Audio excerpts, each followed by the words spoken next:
Hey friends, here are some money lessons that I've learned based on my money mistakes. So the first money mistake is buying cheap quality technology and appliances. I think especially when it comes to technology and appliances, you really get what you pay for. And I'll tell you about my little money mistake. So most of the technology and appliances that we bought for our apartment have been really good quality, like this oven, this stovetop, this dishwasher, my coffee machine, have all been amazing quality. But the one thing that we didn't spend a lot of money on, and we actually got the cheapest thing, was this range hood, which is like a little kitchen exhaust fan.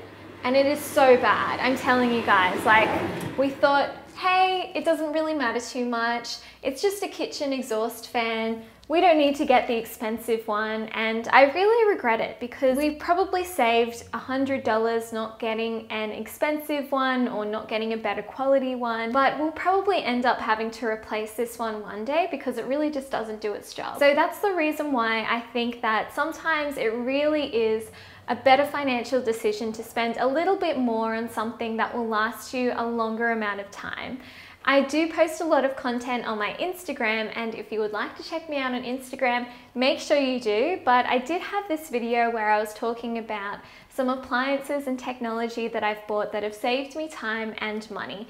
And a few people in the comments told me that I could have bought a coffee machine for a cheaper price, or I could have bought a robot vacuum cleaner for a cheaper price. And while I do know that you can buy these things cheaper, the reason why I prefer to go with the more expensive option is because I do like to have a look at the reviews, and I do like to buy products which will last me a really long time, because I've made the mistake in the past of buying really cheap quality products that just don't really last. For example, I bought this vacuum cleaner, my first vacuum cleaner, and it was $100. It was the cheapest vacuum cleaner that they had in the shop, and it never really worked properly. Even when it was brand new, it didn't work well. And I think it's just so much worthwhile spending a few extra $100 to get a really good quality piece which can last you many, many years and actually works well. Because at the end of the day, I would rather spend a little bit more money buying something once than spending a lot less money and having to buy it 3 or 4 times. And let me know down in the comments below what the best purchases that you've made are.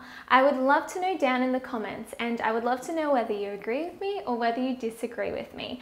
And if you are enjoying this video so far, make sure you give this video a like and subscribe to my channel for more videos about investing and personal finance. So the second money lesson that I learned is there's a difference between being frugal and being cheap. I myself strive to be frugal at all times. I try to get the best deal. I try to reduce my bills, especially when it comes to electricity, internet, and phone. But when it comes to my friends and family and the things that are important to me, I'm not cheap when it comes to those things, and I do like to spend money on people that are important to me. I like to shout my friends and my family lunch and coffee and things like that. I like to go on holiday and spend a bit of money on things like that, because those are the things which are really important to me. And I think that being cheap is more like being a bit stingy, not spending money on yourself or your friends or your family because you're always thinking about money. And I don't really think that being frugal is being cheap. And I think that being frugal is all about looking at value for money, and especially value for time, and still taking care of your friends and your family, even as you're trying to save money. So I learned a lot of lessons from my dad growing up. He is a really, really extremely frugal person, but I think that he does have good values when it comes to money and friendships and relationships. So when I was a kid and it would be a really hot day, I would ask my dad if we could go and get an ice cream from the corner store, which is, you know, those little convenience stores that, you know, you have to pay a lot of money for an ice cream. And he always used to tell me, no, Queenie, we're not going to go get an ice cream from the corner store because the corner store sells ice cream for a lot more expensive. So let's go to a supermarket instead, and I can buy you a whole box of ice cream for the same price as you could get one ice cream at the corner store. So those are the kinds of money lessons that I learned growing up. Sometimes a little bit more effort and going to a little bit more effort to get something for a cheaper price and get more value for money is definitely worth it. But when it comes to friends and family, I think that it is important to spend a bit of money. Even though my dad was the type of person to take us to a supermarket to get ice cream rather than just going to the corner shop, he would never be somebody who wouldn't spend money on his friends or his family. So whenever we're going out to a big family dinner, he would always sneak off to go to the bathroom and then pay for the whole family dinner, which could cost $600 to $1,000. And he would never really worry about spending money on things like that because those are the things that are important to me. And I myself try to apply these lessons in my own life as well. While I am quite cheap when it comes to spending money on my electricity and my phone bill, and I try to reduce those costs as much as possible, when it comes to going out with my friends and seeing my family, I don't want to be stingy and not spend money on people and things that are important to me. So the third money lesson that I learned is to invest in items which will appreciate in value, or items which will get more expensive over time, rather than buying things which will just get cheaper over time and depreciate in value. So I myself am a big Facebook Marketplace fan. Whenever I'm looking for new furniture, I always head to Facebook Marketplace because furniture depreciates really rapidly. Even something that somebody has bought just the other week and is putting on Facebook Marketplace because it doesn't fit into their home, even those pieces of furniture can sell for 50% less than what they bought it for. So this is the ladder that I have in the YouTube studio, and you can see it in the background of all of my recent videos. So I actually bought this ladder on Facebook Marketplace and it was selling at IKEA for $30.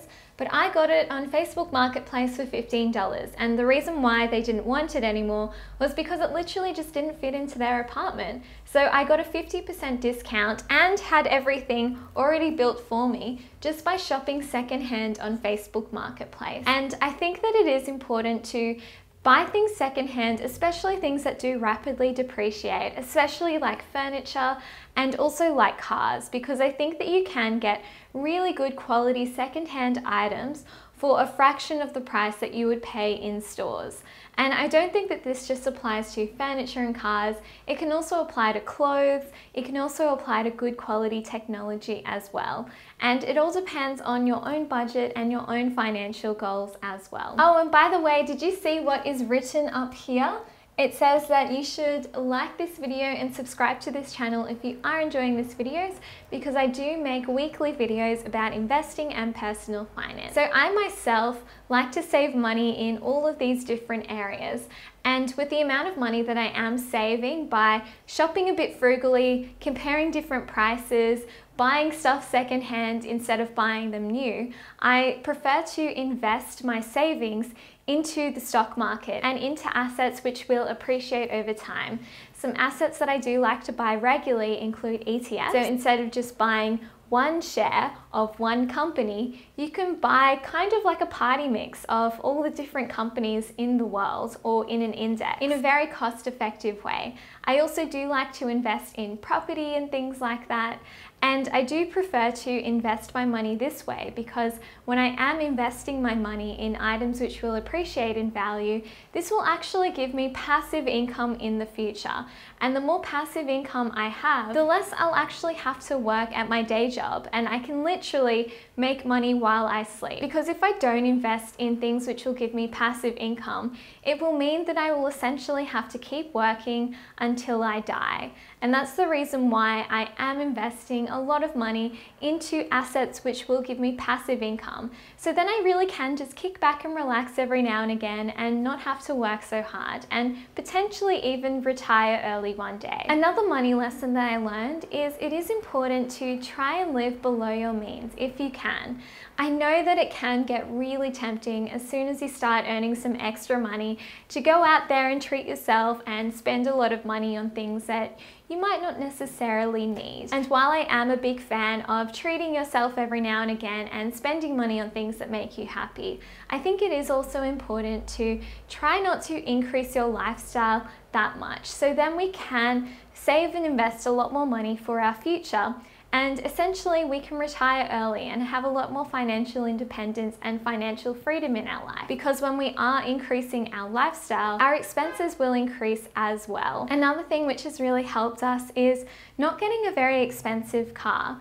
So the car that we have is pretty old. We probably will upgrade our car in the near future, but to something like a Toyota Camry, because Toyota Camrys are decent cars, they last for a long time, they don't use a lot of fuel, and they are hybrid electric cars. Sure, we could go and buy a Tesla outright right now, but because Teslas and cars do depreciate in value and we don't have a very big net worth yet, it just doesn't justify us buying a very expensive car that we probably wouldn't be able to afford. So those are some money lessons that I've learned and the way that I currently like to see money and manage my money.